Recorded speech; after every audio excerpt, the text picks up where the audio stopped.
Hello, and welcome to the latest episode from The Awakening. Now, what you're about to hear has been sent in to us from Spain, kindly sent by John and Jacqui. Now, what you're going to hear is a spirit channeling done through Jacqui. The spirit is called Sazka. Now, I must warn you, this video does contain scenes some viewers may find upsetting. I mentioned this to Jacqueline today. As we're heading for a reset with the Earth, yes, the big wipeout thing, call it if you wish. Yes. When I spoke to Running Bear recently, he said, well, until enough people die, you know the conversation. And I do know the conversation, people will eventually be so shocked they'll start to wake up and think, what they are we will, doing? John.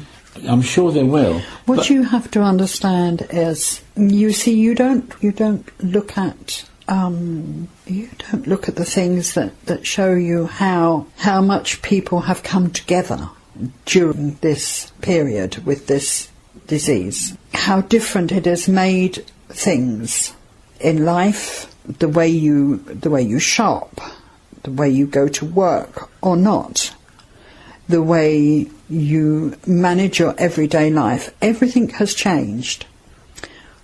Yes, there will be people who will want to carry on just as before and not pay any heed.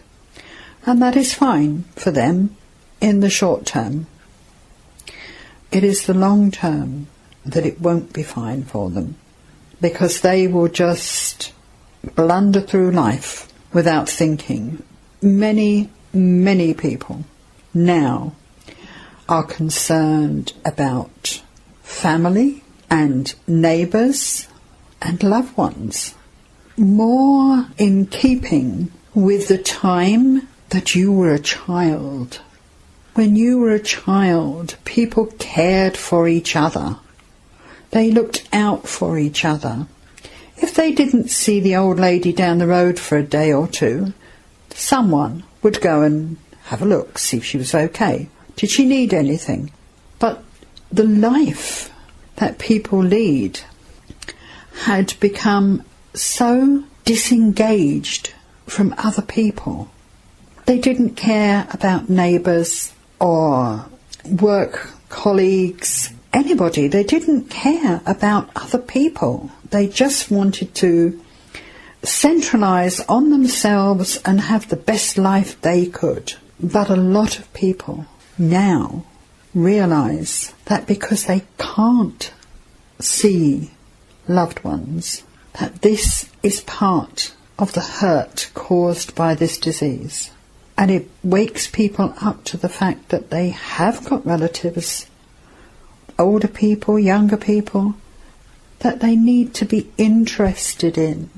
Not shove them off and hope they don't make a noise, hope they don't want anything.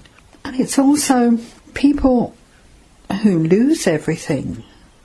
They cannot pay rent, cannot afford to live anywhere.